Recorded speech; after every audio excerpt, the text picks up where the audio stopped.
So first thing, thanks a lot for attending our session today.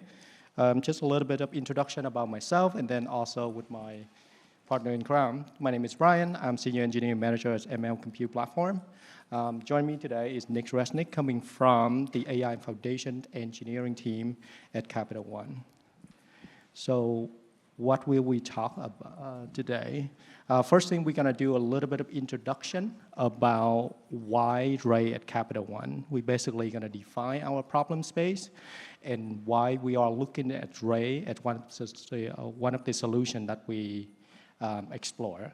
And then we're going to go over just a brief introduction about our distributed compute infrastructure with Ray, how we set it up, what lesson do we learn from there, and then after that, I'm gonna hand it back to Nick to talk more about how we're gonna use the infrastructure to tuning our model. And then at the end, we're gonna wrap it up with the benchmark result that we found during our journey, and then a couple of lessons that we learned during the road that we make this work. So. Just a little bit of information for anyone see and listen to our solutions. Basically, this is our journey. So this is something that we're still learning along the line. And we would like to share it back to the community to make sure that everyone aware when they try to adopt something like Ray in the scale of the enterprise level. So first things, just the background. So this is basically the traditional MDLC that most of people, I think, that they have went through.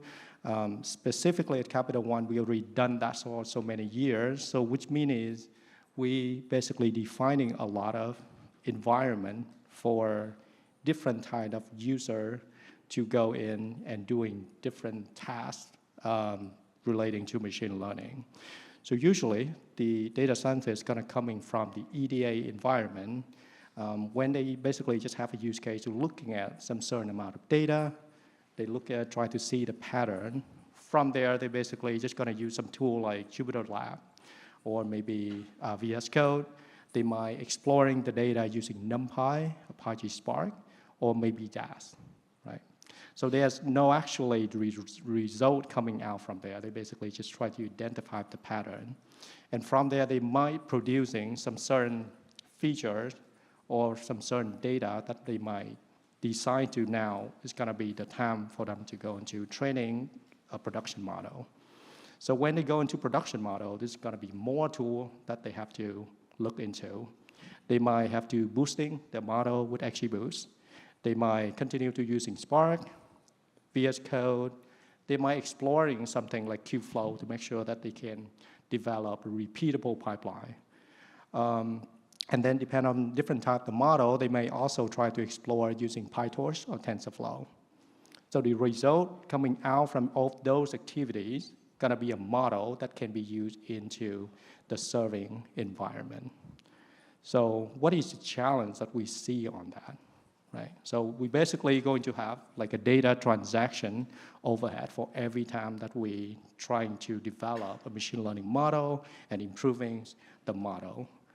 We also going to manage various similar tech stack across the size, right?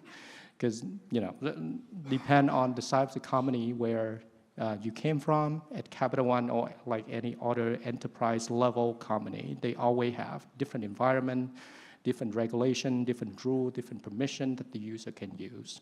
So at the end of the day, basically, the data scientists have to manage same tech stack across all the environment that they have to do. And then they also need to manage different code base based on different environment that they try to target with.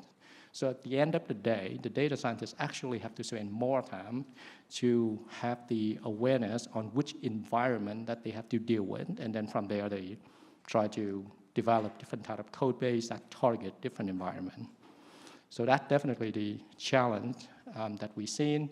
And if we look a little bit like further than that, right? Different state of machine learning nowadays basically introducing even more tool. So it's pretty hard to develop all the model that basically using all the API.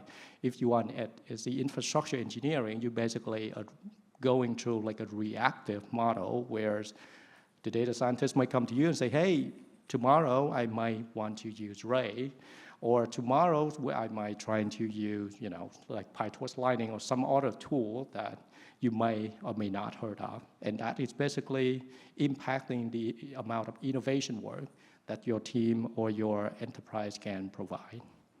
So what is one of the potential target approach that we hope that we are able to get into is depend on the requirement. We can try to encapsulate all those requirements into one environment, and then we want to make sure that in that environment, the user doesn't care which environment or which infrastructure that they need to deal with.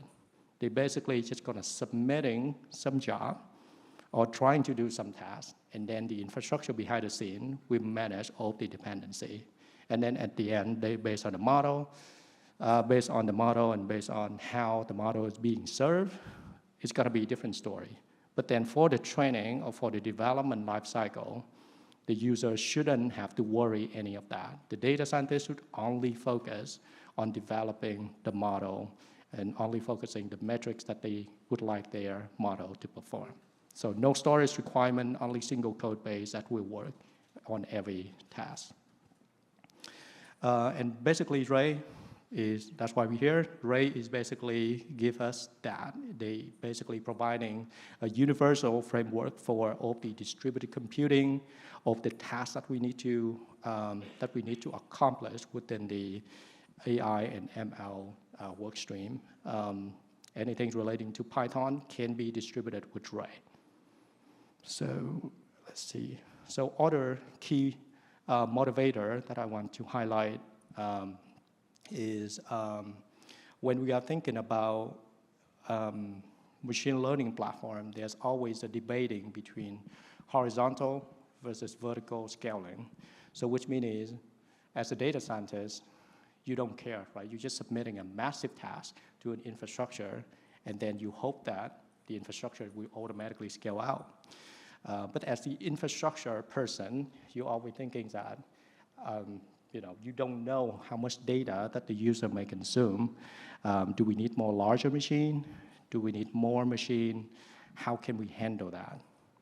And when we look a little bit deeper into the cost on how we maintaining those scaling, we see that in general, the GPU cost is basically triple the cost of triple the performance of the CPU, but then the instant cost with AWS that I use as one example here is only less than twice of the cost of the CPU instant.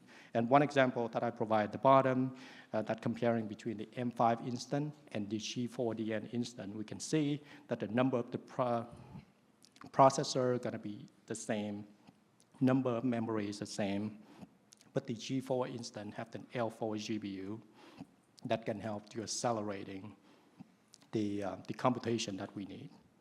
We also running into a dilemma that what happens if we can fit everything into like a large GPU, right?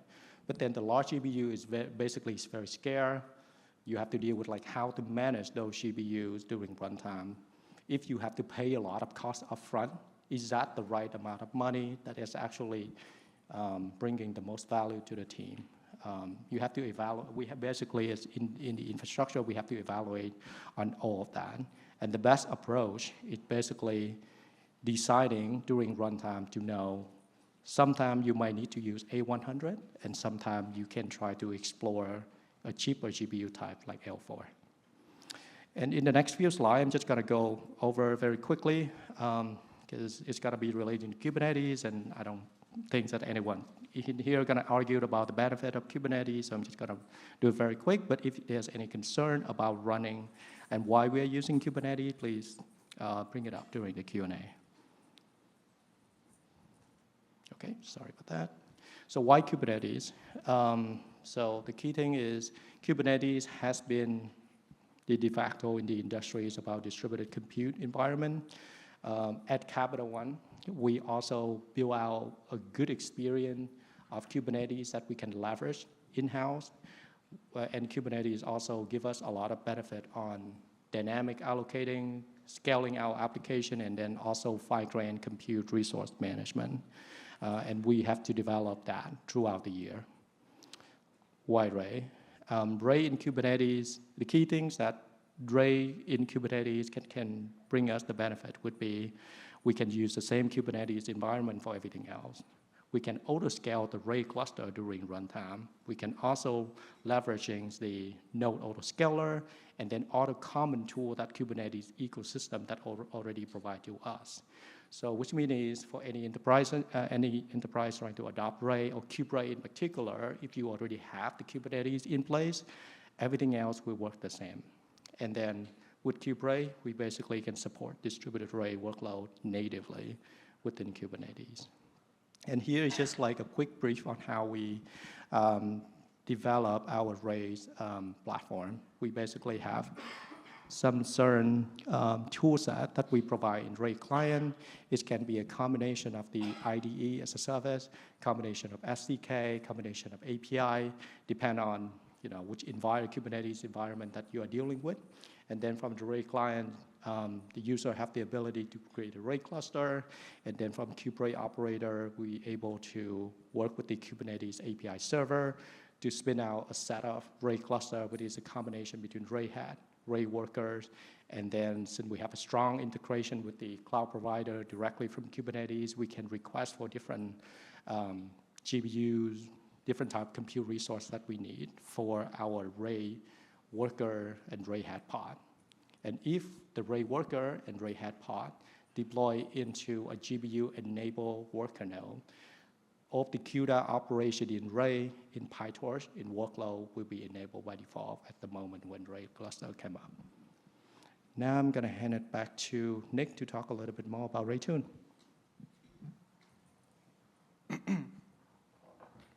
Thank you, Brian. So our RayTune use case is part of a larger embedding research pipeline, where after we've generated training sequences, pre-trained, run inference, we want to test the utility or efficacy of these embeddings for various downstream predictive tasks. Now, along with fine-tuning, one of the ways that we do this is by including the embeddings as model input features into these predictive models and evaluating the lift that they provide for predictive accuracy. And for the purposes of this presentation, we'll be focusing on an XGBoost predictive model. Now, because including embeddings into the input data drastically changes sort of the nature of the predictive problem, we want to make sure that the XGBoost model is properly specified. So to do this, we run a full hyperparameter optimization experiment. And we have a pretty standard setup for this. We load data into some client process, we specify a Ray tuner, and we pass the data through the tuner and start a RayTune job. For each trial of tuning, we run k-fold cross-validation, and we'll assume k equals 5. So for each trial, each set of hyperparameters, we are training and evaluating an XGBoost model 5 times. We aggregate and report the error metrics from the XGBoost model back to the tuner, and then the tuner samples a new set of hyperparameters, and we continue on. At the end of the tuning experiment, we choose the best performing hyperparameters and evaluate the XGBoost model on an unseen test set and compare that to the baseline XGBoost model with the existing model input features that it would run on. And we use Ray to accelerate this because we can run sort of out of the box trials concurrently. So we can kick off Ray worker processes, and I'll show from an infrastructure perspective what this looks like. When the client process kicks off the RayTune job, it spawns a local Ray cluster with head and worker processes all in the same pod. And we can use Ray to distribute these trials. So we can actually run trials in parallel, where each Ray worker process has at most 1 GPU in our existing setup. An important thing to note from an architecture perspective is that each Ray worker has access to shared object store in the single node setup. So because we loaded the training data into memory in the client process, It's a very inexpensive operation to get that over to the Ray object store, and then each Ray worker can access that data in a zero-copy fashion. Now, even with this pretty efficient setup, we are still limited by the fact that we are on a single node with only so many resources at our disposal. And because of this, we've had to limit our science in a few key ways. We have to downsample training data. We have to reduce the dimensionality of our embeddings that we are including as features in the model, which is particularly frustrating because the whole point of this is to measure the lift of our embeddings in these predictive models. We have to limit the number of trials we can run due to the relative slow speed of training. And because of that, we have to restrict the hyperparameter search space.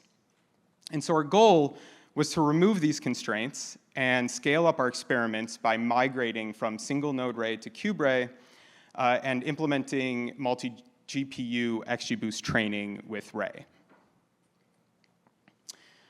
And so this is what the setup looks like for KubeRay. From the client's perspective, it really only adds 2 steps at the very beginning. The first thing it does is it sends a request for a distributed Ray cluster to the KubeRay Operator. And thanks to Brian's team, this is a pretty seamless process. Once that cluster is provisioned, the client connects to it with Ray init, and then continues running tuning as it would normally.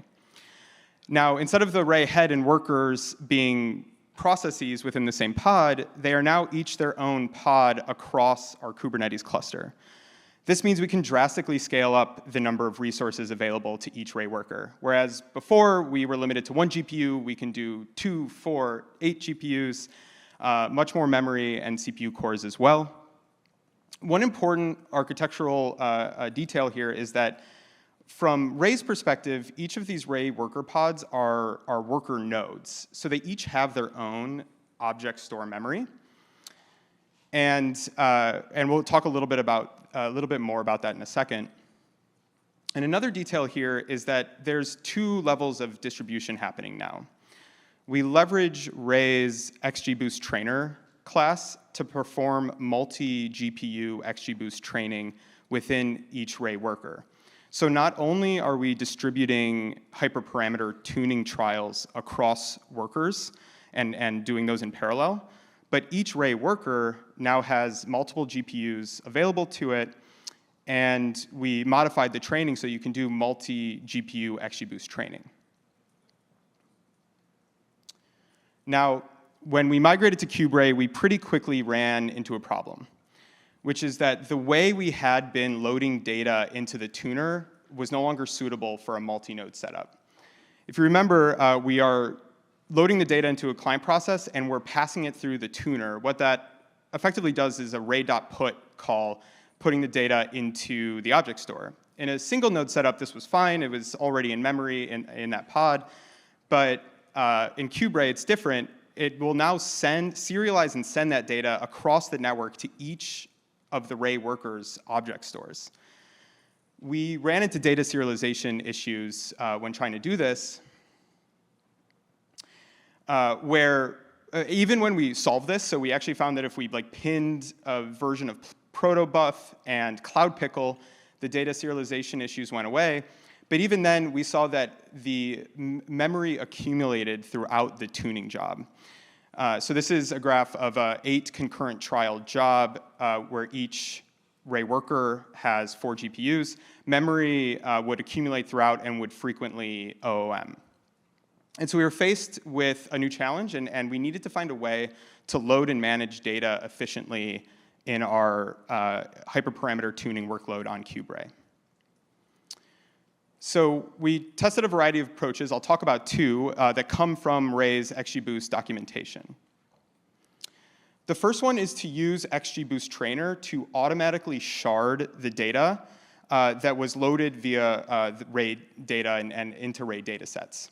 So instead of loading the data into the client process and attempting to pass that into the tuner, instead you just collect the file paths pointing to the training data that's on cloud storage or a PVC, and you pass that through to the function that's being tuned.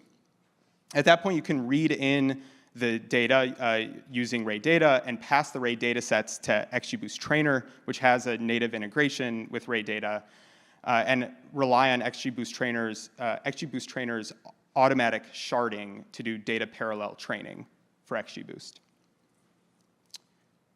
The other approach was to manually shard the data.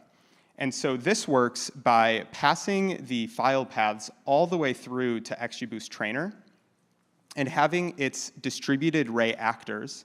And so the way XGBoost Trainer works is that if, depending on how many GPUs you have available, let's say we have 4, it spawns 4 Ray actors to perform data parallel training, and it connects automatically to XGBoost's distributed backend. So what you can do is you can have each distributed Ray actor read in a subset of the files, load in the training set in parallel, and then form the data set necessary for XGBoost training. A little bit more information about what this looks like in code. So for automatic sharding, this train loop per worker is the function that XGBoost Trainer will run on each distributed Ray actor. And there's this really nice API where you can just say, hey, Ray train, get dataset shard, and then form the train, the D matrix you need for XGBoost, and run XGBoost training. Manual sharding is a bit more complicated, but Ray has these really helpful utility functions for finding out at runtime how many GPUs you have available, or how many Ray actors there are, and what is the rank or ID of the Ray actor that is running this train loop per worker function. So with those 2 pieces of information, what we can do in the distributed training process is read in subsets of the files distributed to each Ray actor, form the D matrix needed for XGBoost, and perform data parallel XGBoost training, just as we would in the automatic sharding case.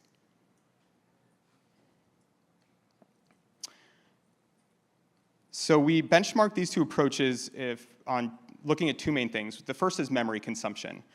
And what we saw, again, this is 8 concurrent trials, so 8 Ray workers, each with 4 GPUs. We saw that both had very steady memory consumption. This was great for us because we could fine-tune the Ray cluster resources we were submitting to KubeRay to provision our cluster. And the confidence we had in the memory consumption for this job meant we could specify leaner Ray clusters, get provisioned more quickly on our Kubernetes cluster. Now, when we looked at speed, this is where there was a divergence between the 2 approaches. So what we're looking at here is GPU utilization, and each of these humps is one of the cross-validation fold model trainings. And what you can see is that actually the time it takes for XGBoost to train between the 2 approaches is pretty similar. But for automatic sharding, you see a lot of GPU idle time in between folds of cross-validation.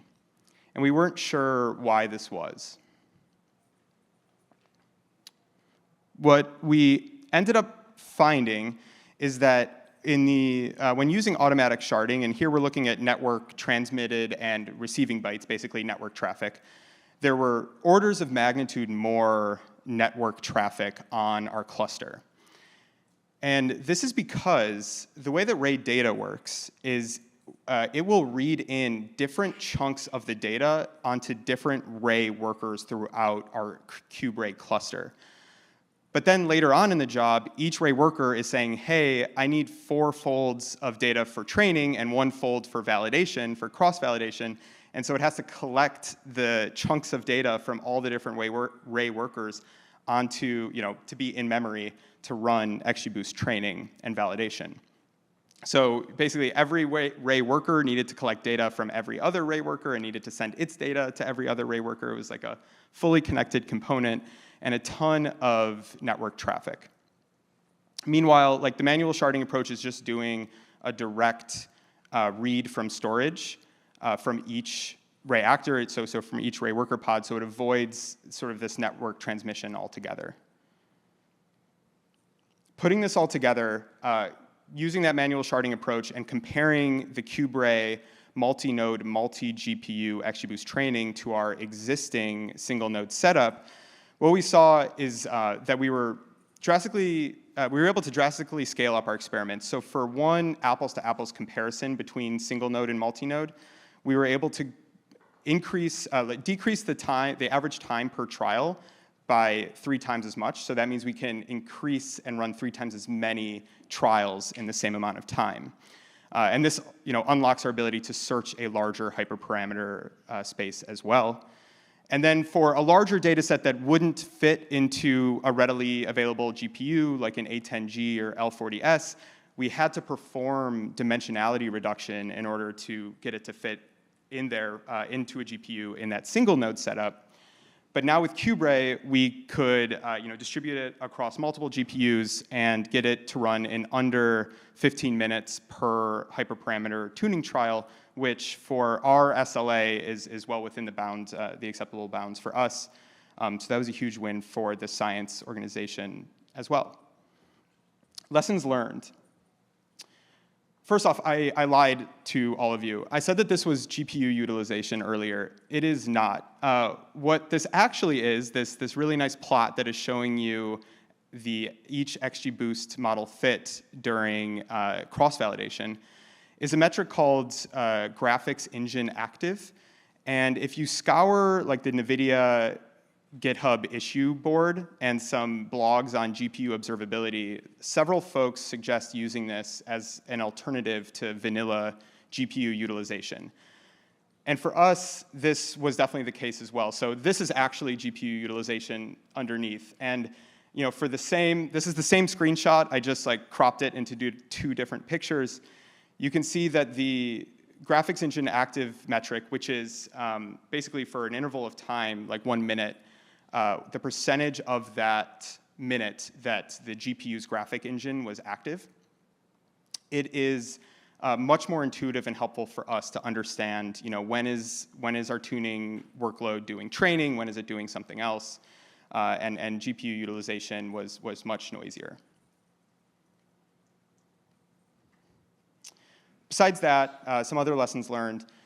Ray on Kubernetes really unlocked scale for us. It allowed us to allocate many, many more resources to our Ray workers to run multi-GPU XGBoost training and drastically scale up our scientific experiments.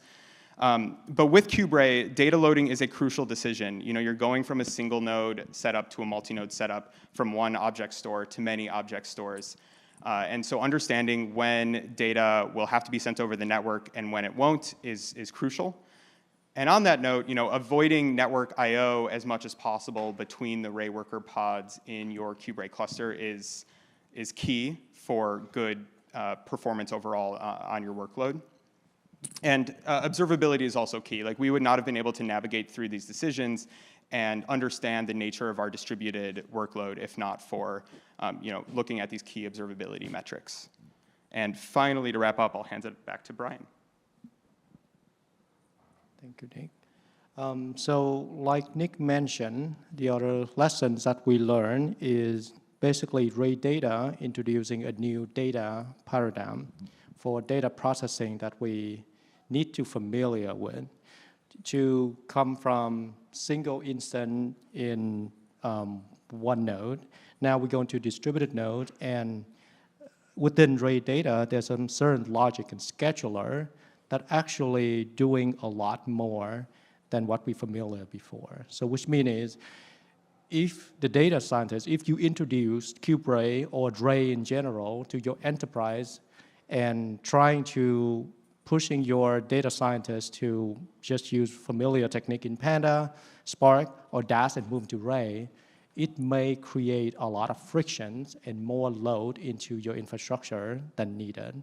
So which means is you have to monitor, observability is key, like I said, like Nick mentioned. You have to monitor your infrastructure correctly. You have to explore different practice within Ray data to understand how it works, because just transfer code to code, it may not work right. So with that, we kind of wrap up our presentation. Thanks a lot for participating.